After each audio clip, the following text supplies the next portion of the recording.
Hello and welcome to the New York Empire podcast. I'm Dan Hilton. He's Matt Pippin Auletta. And for the seventh consecutive season, the New York Empire are in the postseason. We've got week 12 to recap and the final week to discuss. So Pippin, of course, it must be asked.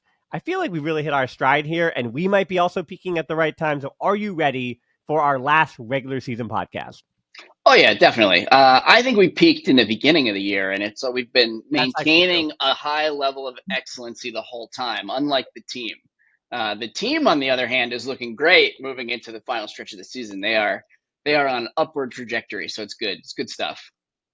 Yeah, the UFA does give out a Broadcast of the Year award, and I'm very proud to say the Empire broadcast, again, with help from Charlie Eisenhood, our regular producer and company, we have won the back-to-back Broadcast of the Year award, but there is no Podcast of the Year award yet, and I do feel like, yes, happy birthday, 40th birthday to Evan Lepler for his 200-plus broadcasts, but Swing Pass, I feel like, probably are going to give themselves the award. You know, it's very difficult for our team broadcast or team podcast to get the award. It's tough. If they're going to give out awards to themselves, can we just give out our own awards to ourselves with some sweet Oh, that's names? right. We'll think of some great acronyms for it. Yeah, we True. all. I would give us the New York Empire podcast of the year, certainly. All right. Well, speaking of giving plaudits and compliments, before we actually talk about this season and the seventh consecutive postseason, I kind of want to do a big picture thing real quick with you. I want to focus on the top brass for a second and the organization as a whole, because 7 consecutive postseasons, and I cover a lot of sports, and that's really hard to put together that kind of string of postseasons. That is multiple areas of players, different divisions, injuries, a global pandemic. And as I said, in all top sports, it should be said that winning consistently is really difficult. And even getting there, I'm not saying winning the championship. I mean, getting to the postseason can be really, really hard. It's why, at least on the club side of things, Raleigh was praised, like Ring of Fire, as much as they were for all their semifinal runs throughout the 2010s, or Boston Ironside for all their almost before they finally won the big one. They got a lot of plaudits just, again, for getting there, to getting to the Final Four. So not to give too much away, but what has been the Empire's secret sauce over the better part of the last decade just to be consistently in the postseason every year? Oh, it's so many things. I mean, I think a large part of it starts with buy-in from the players. And when the players are all in on a team or really putting, a lot into it, you get that back out of it. But if an organization and the structure around it isn't top notch, you're not going to have the buy-in. So, it comes from the players, but really it comes from the Stevens family and everything they've put in. I mean, they've done a tremendous job of just treating this like, for lack of a better phrase, a real sport and a real business. And I mean, it's amazing everything they've done. And when you lose, I mean, we've done it before, go down on paper the amount of talent the team has lost over the last few years, just from people aging out, retiring, moving, getting hurt, switching teams, just all these other things. I mean, you could easily see how the team could just be, 6-6, ho hum, whatever. But no, the team is chugging along. They're looking great. They're hitting their stride right at the end of the weekend, and yeah, it's a testament to the organization. They do a great job. And when they knew the team was really good a few years ago, they pushed themselves to be even better. They were never complacent with like, hey, we're the big dog now. Like, we're good. We got here, whatever. No, they were scheduling these really hard road trips where they went out west and played the 2 best teams they could find within like reasonable travel restrictions. And then they would beat them. And then they would come home. And then you have to play all the tough teams in the East. So, I mean, they really just put it all together, and the buy-in from everybody top down has been huge, and that's why. Yeah, again, when players sign their contract, that is a testament to those conversations that general manager and coach Matt Cat Stevens is having with those players and saying, hey, this is what we're expecting of you. Because as we know, it is this thing in the background that we don't really talk about. But yeah, a lot of players, the club commitments and how they value that part of their ultimate careers and ultimate lives. Again, you can't be in 2 places at once. You can't be everywhere all at the same time. So who are you giving your time to? Who are you giving your commitment to? Whose practices you're going to on Wednesday nights? How And much are you pushing yourself at practice week in and week out? I mean, that's a big part of it. yeah, and not even just from the frisbee side of things. I mean, you know, most players aren't making the big bucks where this, you're making millions and you understand that you're going to miss some like normal life human things. But, Right. this is, hey, maybe I won't go to my friend's bachelor party because we have a game against DC and we really need this. Or, it's those kind of decisions that all the players have to make week in and week out. And that's a lot of people to juggle. And sure, sometimes people miss things for a wedding or other important events. But in general, I think it shades on the side of everyone makes themselves available as much as possible to a higher degree. And, sometimes you see when teams have that issue. I don't necessarily want to call them out, but like Boston a few years ago, some of their top players were kind of spotty on the attendance and their record suffered because of it. And they were still a pretty decent crew of players, but they couldn't string together enough wins because week in, week out, it was inconsistent.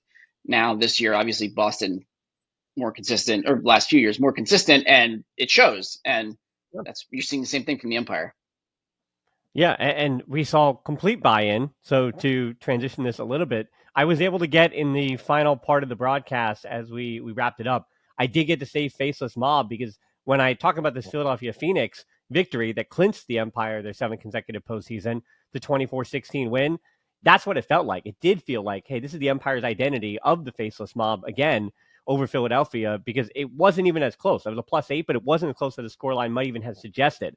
It was 6-5 after one, 14-6 at halftime, 21-11 through 3 quarters. And then finally, I think the foot was taken off the gas a little bit in the 4th quarter.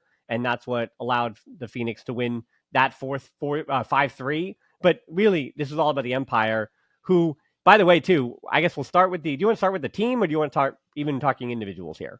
I think just the team quickly. They looked, first of all, that game was done like halfway through the 2nd quarter. Philly, with their playoff lives on the line, just seemed to give up. They were frustrated by the level of play Empire was bringing to them, and they were making a lot of mistakes. And Empire really just, I feel like they took the foot off the gas even in the 3rd quarter because they could have probably just run up the score even more.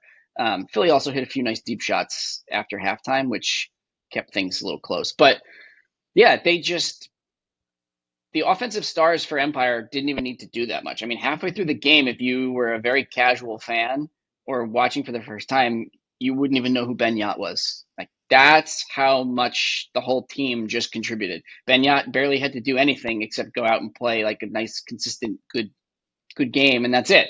There were no big standout plays that they needed. The whole team was just firing on all cylinders, and the defense just felt kind of faceless. And like you said, and this was one of the things I wanted to bring up. This was probably the first time all season that it really felt like they got back to having like what I would call a D1 and then like a D1A. Like it wasn't like D1, D2. There were times earlier in the season when players were unavailable or players were hurt or people were filling in on offense where it felt like D2 was a good bit weaker than you'd like to see from like a team with playoff aspirations or championship aspirations. And this week, not the case at all. I mean, they were running some pretty mixed, deep lines, and I felt like they also finally put all the people over the last few weeks in the right positions, in the right spots on offense and defense, the right mix and match, whatever. They just looked good.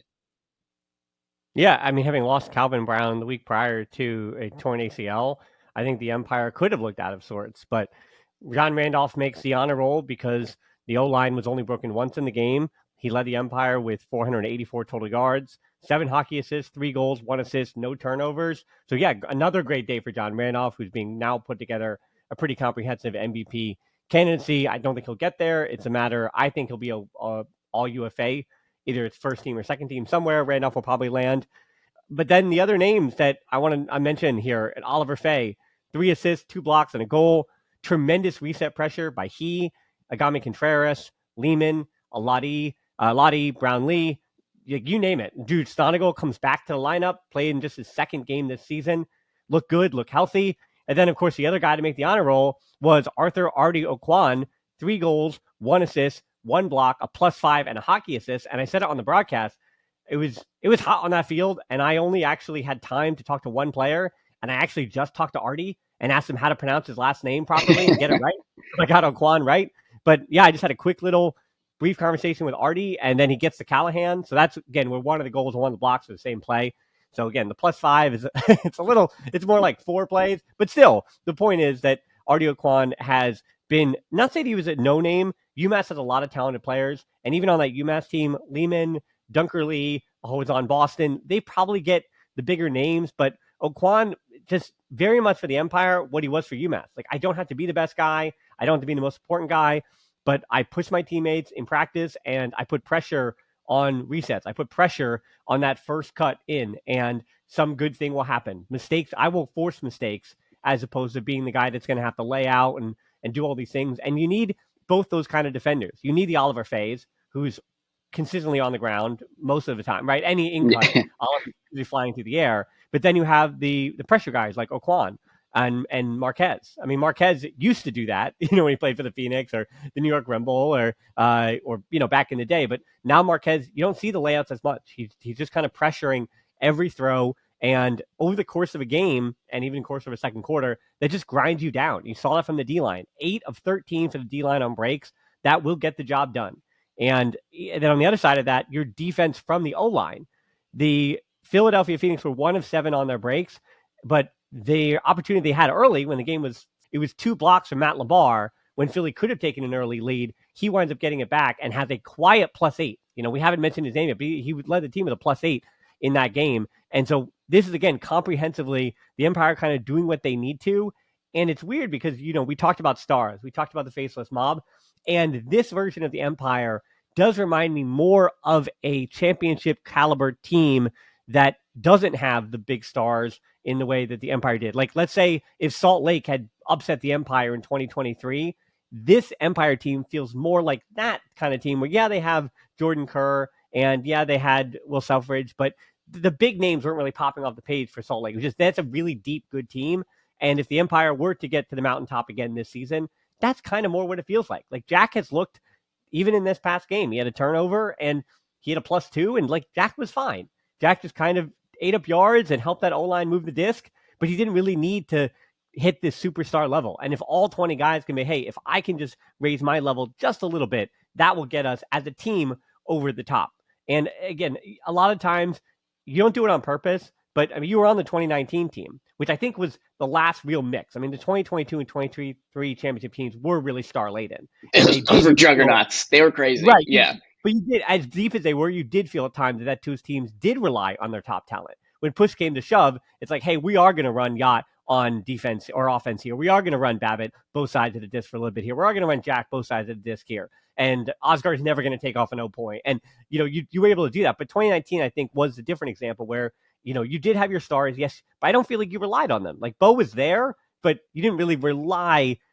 I mean, emotionally, yes, but physically, you weren't really relying on Bo Kittredge to make these and do these big things. It was more of a team concept, and the depth won that championship.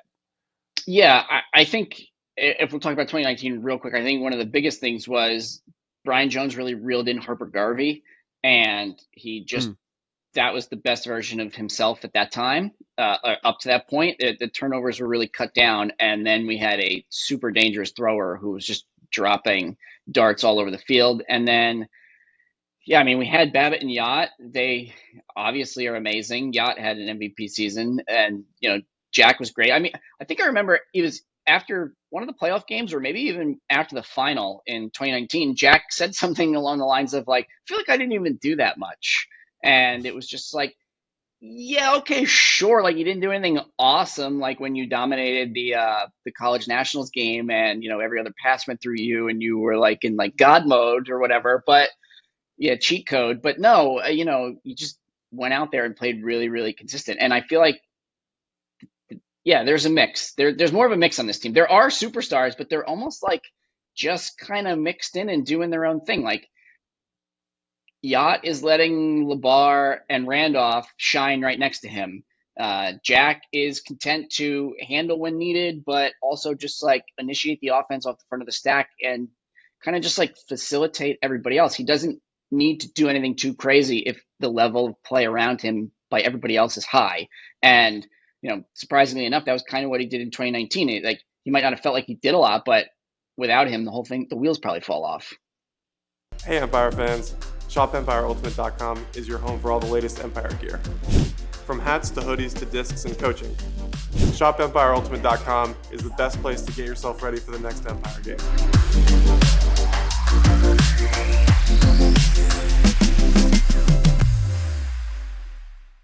Hola Empire aficionados, ShopEmpireUltimate.com es tu casa para todo lo nuevo de Empire, desde cachuchas a sudaderas a frisbees y entrenadores. ShopEmpireUltimate.com es el lugar para que te alistes para el siguiente juego de Empire. Yeah, I mean, I would say about this team too that there are other sides around the UFA that they're looking, again, as I said, defensively to fly around, take the disc away. And I think the Empire do have players who can do that, but their consistent defensive pressure, as we've been talking about, has been the identity of the Empire for so many years. And I think we finally saw against DC that they're trying to put together the units. And as you said, the defensive permutations, how can we put as much pressure as we possibly can on those dump resets? And how can we make sure that everything that Philly wanted to do was funneled to the middle of the field? So Scott Heyman would catch it in the first half in the middle of the field. And we, as you mentioned, in the second half, they went deep to him. And my color commentator, Keith Rayner, kind of questioned why Philly wasn't just going deep to Scott Heyman more often in the first half. And it did feel like David Brandoff, who I think is a sensational coach, I'm glad he took over. Again, he's a friend of you and I, like we know him. And so I'm really glad that Brando took over and you can see what he's building. But again, that's the whole Philly thing. It does feel like they're building. And that second half adjustment did help them. But as I said, it was a little too late. You know, Brando said in a halftime interview that they were kind of already looking ahead to next season. That, you know, and next season we'll be back at it and get for it because, yeah, at halftime, as you said, like everybody knew how that game was going to wind up. But yeah, in the first half, the Empire just did a great job of funneling. They were funneling all the pressure into Heyman in the middle, so he'd have to get rid of it. And they said, hey, we're going to try to win our other matchups. Shout out to Michael Maroon. The kid is really good at Ultimate, the Penn State kid. And a lot of those players, again, Sam Grossberg, Adam Grossberg, I mean, these are very, very young kids. And that continues to kind of be the thing with Philly is can they take their veterans and Pastor and Imot, and I mean, Heyman's in his mid-20s now, but can they take those older experienced players and add them to what is now Nate Little, who's 23, 24 years old, and Maroon and Grossbergs and the young talent. And for Philly, the big question going into next year is, can you retain them? Can you retain all those young kids? Because Philly can become a juggernaut, but it's going to take time and commitment and buy-in for multiple seasons and multiple years to put that project together. And so again, my best of luck to David Brandoff and that whole organization to continue to build that project. Because as I said, if it wasn't for the Empire and it wasn't for the East, like I always think that Philly kind of deserves to be there, but they're in the East Division and that stinks for them, it should be said. But back to the Empire stuff, the one thing I think that stands out to me that has been underrated about the last about 3-4 weeks for them is they're the top red zone percentage team in the league this season. And they're also averaging under 14 turnovers in their 6 wins this season, which I don't want to look too far ahead of the East Division playoffs, but between Boston, DC, and New York, I think whoever makes the Final Four, probably in the postseason, A, didn't turn the disc over, and B, was really clean in the red zone. And whichever team of the three does that, those two things the best, that's probably the team that's going to be at postseason in championship weekend. Yeah, so we won't look too far ahead, but I think the team is playing very, very well in the style that suits them really to a T right now, and I think that they are playing a style of Ultimate that is similar to how DC used to play, not quite as small, but they're doing it a little better and mixing and matching a little bit more of like mid-range throws. Like they didn't have a ton of and they're not going to have as many hucks without Calvin Brown. I know DC is a little more formidable of an opponent compared to Philadelphia, but like if Empire plays anything like they did this past weekend against DC in the playoff game, I think it's going to be a win, and I think it's going to be by a few more goals than people would expect. I think, you know, DC is good, don't get me wrong, but I don't know, something about just the pressure they were putting on defense and just like the right switches, the right people in the right places. And, you know, they also, when the going gets up, they can pull a few people from offense into defense and they can be even more formidable and deeper. And then, yeah, I mean, red zone offense is huge. It's, you know, it's crushing when you are on offense and you've played a relatively hard point and then you botch it and then you have to run the whole length of the field and scramble and cover some D-line guys that are all excited that they got a D on you and they're trying to score. Like, that's not only is it frustrating and demoralizing, it's tiring. And that stuff adds up in the heat of a playoff game. So red zone efficiency is huge. I mean, one of the reasons that Jeff Babbitt has been MVP a few times is because he was like just this easy option for red zone offense. Like, it's easy to score when you have somebody just getting super open. And, New York doesn't have Jeff anymore, but they still have the right system and the right people in the right places making end zone efficient offense. And it just, nobody wants to mess up when you're close to the goal line. It just kind of trickles down and ruins the whole game. Yeah, I think the balance too, when you bring up Babbitt, I mean, one of the cheat codes about him was that when the rare time that those juggernaut teams turn the disc over, he's, again, a cheat code to get it back for you. But again, between Randolph, Royschmeyer, Bailey, Yacht, Labar, we've kind of felt this whole season, like that O-line, and I throw Cowan now in there as well. He is available this week, but that O-line for the Empire, and then Jack as well, like what, 6 or maybe all 7 are now almost above average defenders on that O-line for the Empire. And you're starting to feel that. And you're starting to feel like offensively, they can take the disc back as well. And I think against DC, that is going to be the big key as well for that. How consistent is that D-line going to be? And that's really what's going to be about along the margin. I think both O-lines for DC and for New York, and in the 2 wins for DC against Boston, we saw this. Like, that O-line for DC can play clean ultimate and can put it in and can figure some things out. But defensively, if that DC defense is up to the task, if it is Merriman and Alexander Fall, if Michael Wagner, who's just been really, really good recently, the rookie player, or if Miles is where Miles Grovich is where he needs to be health wise, and if he's making those big plays and throwing his body around, like that big +8 for DC in the first matchup between New York, I think that was a huge difference. Grovich was there and making big plays, and then he was doing U24 commitments for the second one, so he missed it. And the Empire wound up having a double overtime win, and that one being the difference. And okay, speaking of Boston, so let's actually finally preview the final regular season game, where it's kind of a list of who's not available as long as the list is who's available. We know that both teams want to go in playing well, and for the Empire, there's no Marquez, no Cowan, and Calvin Brown obviously out for the season with a torn ACL. The Empire at 18 right now as we record this on Wednesday afternoon. So still 2 more players to add back to the 20. Then for Boston, I don't think I can do this in one breath. There's no Carapella, no Ryan Dinger, no Babbitt, no Ethan Fortin, no Tanner Johnson-Go, no Benjamin Horaceberger, no Ben Katz, so he hasn't played all this season. So no homecomings for the likes of Babbitt. And this for Ethan Fortin would be his first time back against the Empire. The last time he was an opponent on the road was when he played for Boston 3-4 years ago, and then Philly before that. They had no Tanner Johnson-Go. Like, that's a huge part of it. So if the Empire were to get past DC and then face Boston again in the playoffs, it would be obviously a radically different Boston. But it would be a similar Boston to the one they took into overtime earlier this year. And yet Boston is showing you they're still really deep, and they still really have good buy-in. There's still Sadok, Stoughton, McCann, Graff, Dick, Cable, Juan, DeCrona, Chan, and Rossi, and then Peter Boers and Ray Tetro, who we haven't seen in 2 seasons. Those 2 are making their season debuts. So again, Boston is still a really, really deep team, and they've got good players. So I think this is, while it feels like both teams have an eye on the postseason, it's don't get hurt, it still is a matchup that they want to play well in, perform well in, to get to the postseason. So, I mean, how do you approach this game as a player, and obviously potentially as the coaching staff for the Empire or for Boston with Sam Rosenthal? How do you approach this game to say, okay, we want to play well, we want to get a win, but also we want to make sure we're ready for the postseason in the best way and healthiest way possible? How do you do that?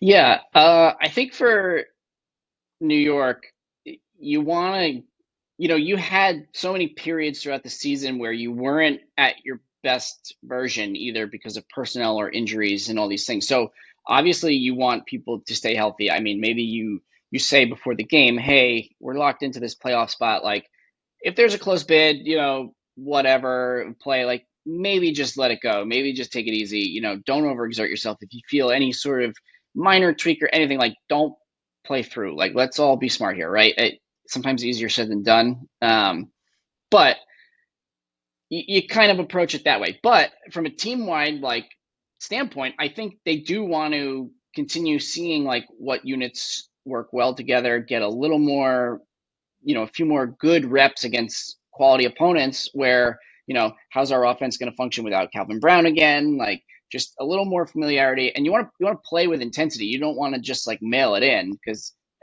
truly sometimes I think when you don't take things seriously, that's when people like end up hurt for some reason.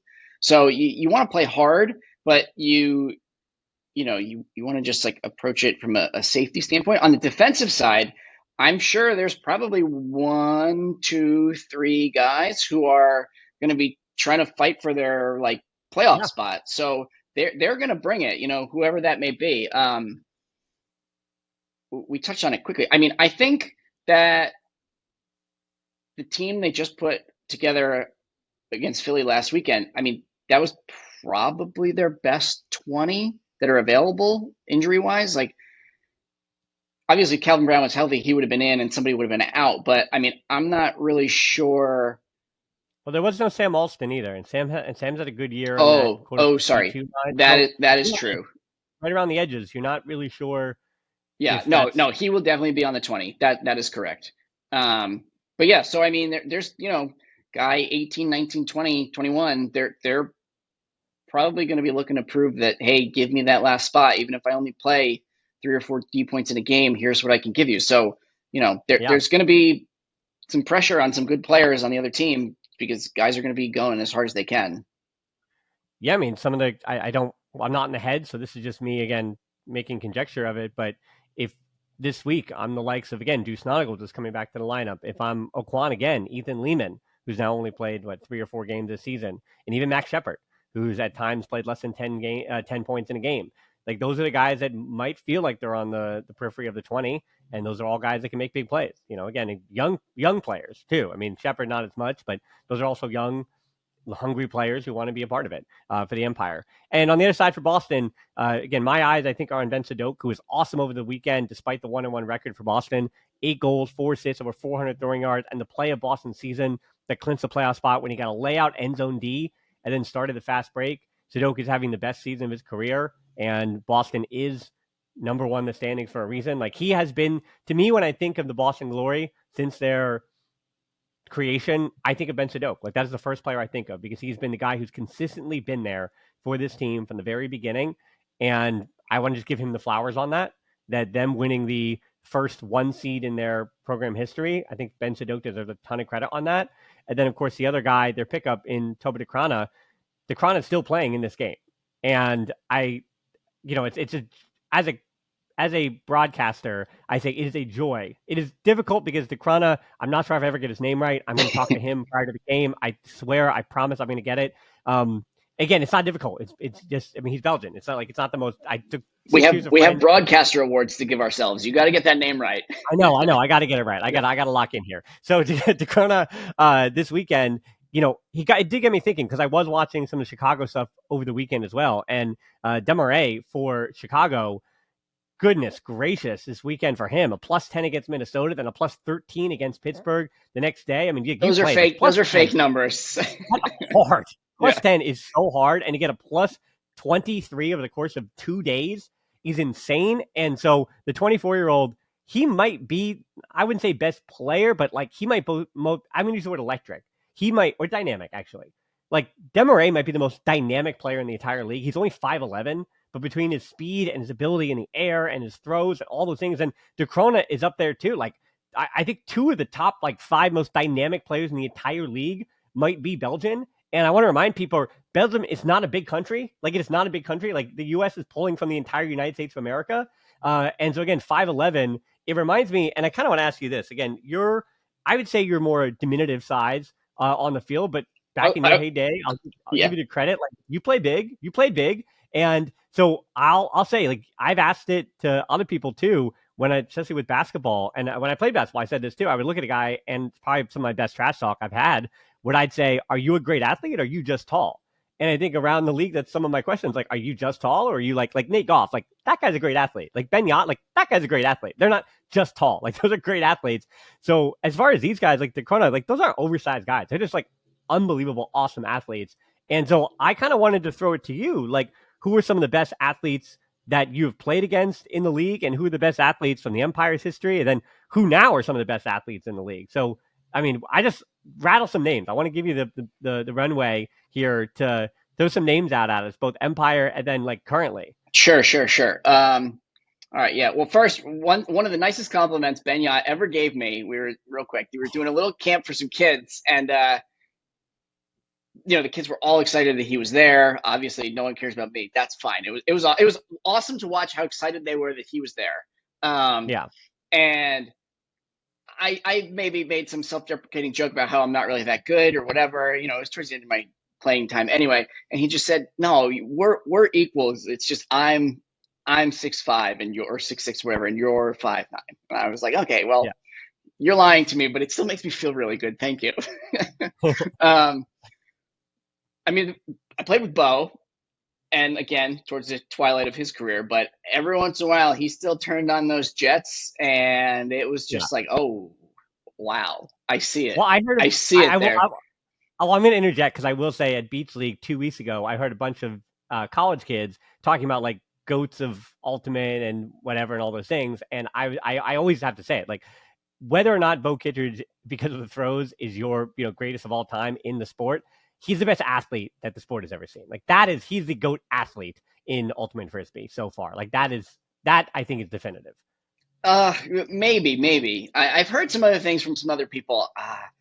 I'm blanking on his name. There was a guy from Colorado. Maybe it'll come back to me. But people I've played with and against that. One time I got matched up on Rowan McDonald after some switches, and I regretted even being on the field. I did what I could. I kind of tried to contain him. He has a little bit of a tell sometimes. He breathes really hard when he's cutting. He's like, and every once in a while you could like get a rhythm to it, and you knew when he was going to change direction because he would like breathe in sync with it.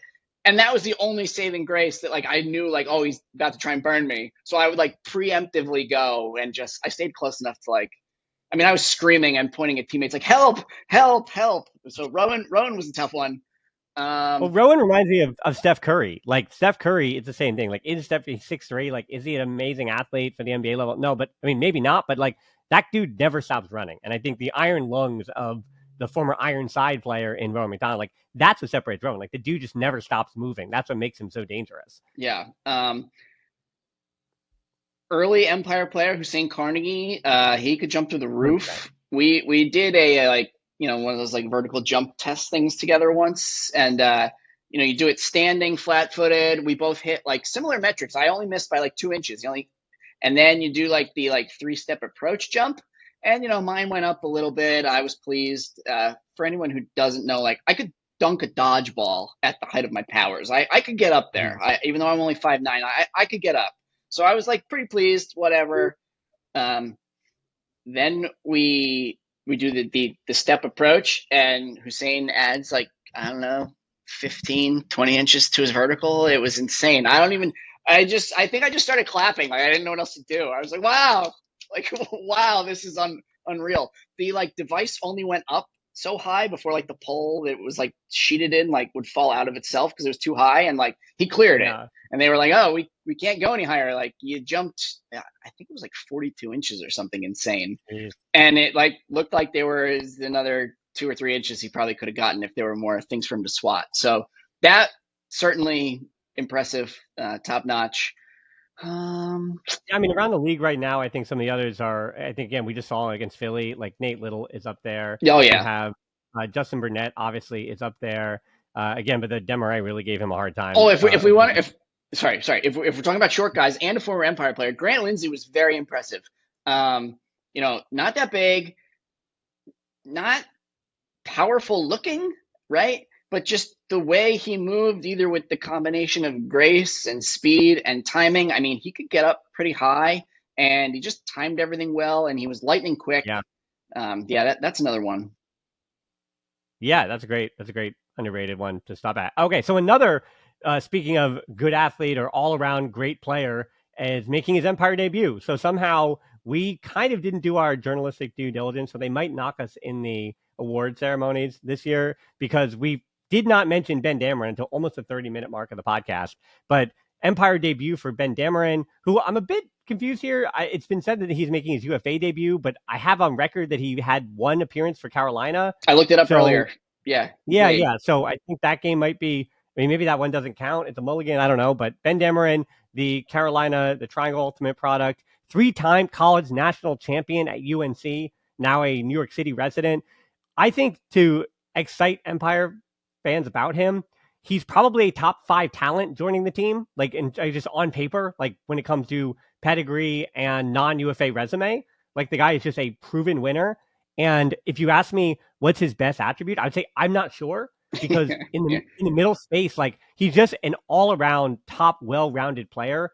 And especially if you want him to, we'll say, set the front of a stack, so dangerous. You want him to handle and then move up into the midfield, so dangerous. You put him in power positions, so dangerous. You isolate him in the end zone, so dangerous. Like he's just an all-around fantastic player who I would say what he does at the top levels, again, it's kind of all of it without being considered an elite skill of his, right? Like this player does this at an elite level. This player does this at an elite level. I don't know what his superpowers are, but he has no weaknesses, and that is his superpower. It's like the dude has not a hole in his game. Yeah, it's Jack Williams-esque. That's what it is. Exactly.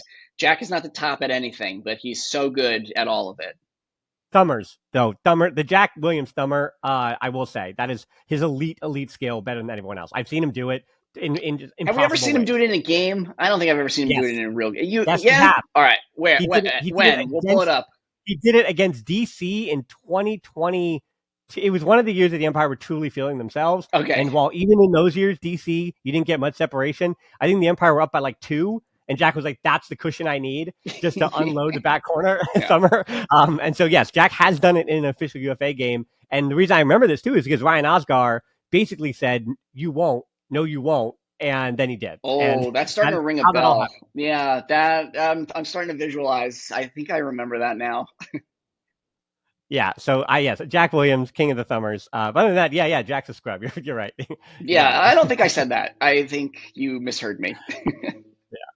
So Ben Dameron, again, joined the Empire, and the question really is going to be where he's going to fit in. I mean, when you have a talent like that, now, again, if you're Matt Cat Stevens, and Anthony Nunez will not be in attendance for the game, but he'll be at practice this Wednesday to kind of figure everything out in those permutations. So if you're in their shoes, what do you do with a Ben Dameron? Do you throw him on an O-line and say, hey, this is just an offensive talent?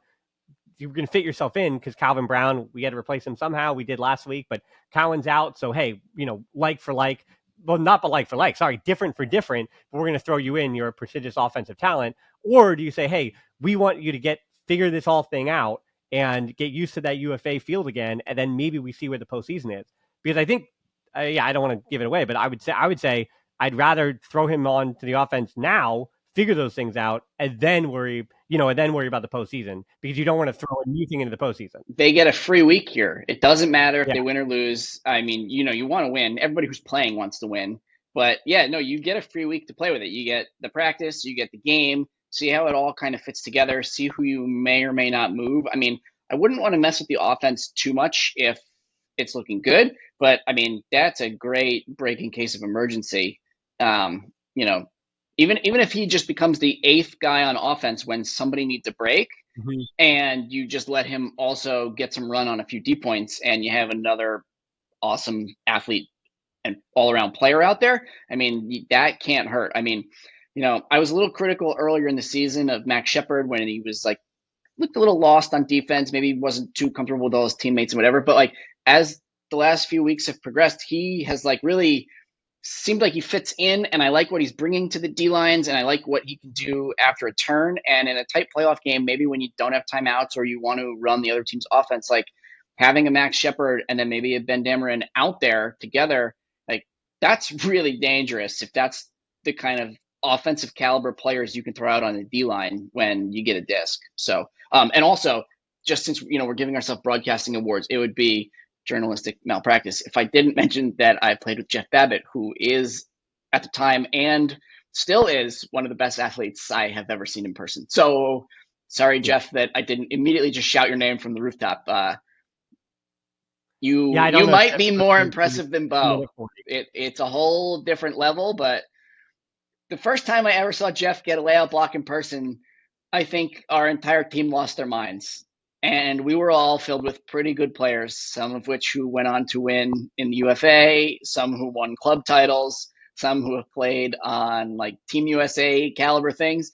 And some of those blocks those first few weeks, we seriously didn't know what we were watching. It was just like, oh my God, can you believe that this alien is on our team? So, Jeff. I mean, I once asked him, I said, you're one of the best athletes in the league. And if you had 7 athletes and players to play with, who would you play? And he'd say, I take 7 of me. And I was like, oh, and he's a generally humble guy, but it was the most confident thing he's ever said. 100%. Like, and he means that. He means that 100%. And if there were 7 of him, 3 or 4 of them would give themselves a little bit more of a green light to throw. A lot of people don't know just how good his throwing game is because he's pretty reserved with it in games because he doesn't need to do it.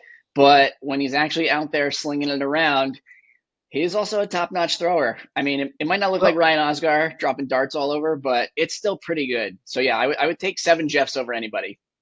Well, if there is another reunion between the Empire and Jeff Babbitt, it will have to come in a few weeks' time in the postseason. Again, he's not available for Boston. Saturday, 6 p.m. at the stadium at Memorial Field. Be there. Again, get your tickets. It was pretty hot this weekend, but still a really good crowd. It was fun. I want to thank my family for coming to their first Pro Ultimate game in 7 years. So that was really cool to have them in attendance. And yeah, if you've got your family and they haven't come, as I said, it took me 7 years to goat mine. So time, get them out there, get to the stadium at Memorial Field Saturday, 6 p.m. And then it's a trip to DC for the Empire on July 26th in the first round of the playoffs. So again, you got about 10 days. You got a game, and then a week later, it's on to the first round of the playoffs. So not much time to figure things out, lick any wounds you might need to, get healthy and all those things. So yeah, it's postseason time, and I think it's fun because these is division teams. Because DC beat Boston twice, it does feel like all 3 are very mortal, and yet all 3 have a championship ceiling where if any of the 3 win the UFA title, and I think you have to upset Chicago to do that at this point, but if any 3 win the UFA title, it's not that crazy either. No. They're all top notch. They can all get it done. They all have the players to do it. Yet to be seen if DC can put together the full season. I guess same for Boston, but yeah, I don't know. I feel like they're all capable, I guess is what I would say. They all have the pieces. They all have the intensity, and yeah. But Empire all the way is what I will say. I genuinely believe, and I'm not just saying this because we do it, I think they are going to be the representatives at East this year. I think it's all coming together. Yeah, they're peaking at the right time. That's what you want to see. So again, one more regular season game, then it's the postseason, and we will be here for all of that. So until next time, we'll talk to you next week. Have a good one.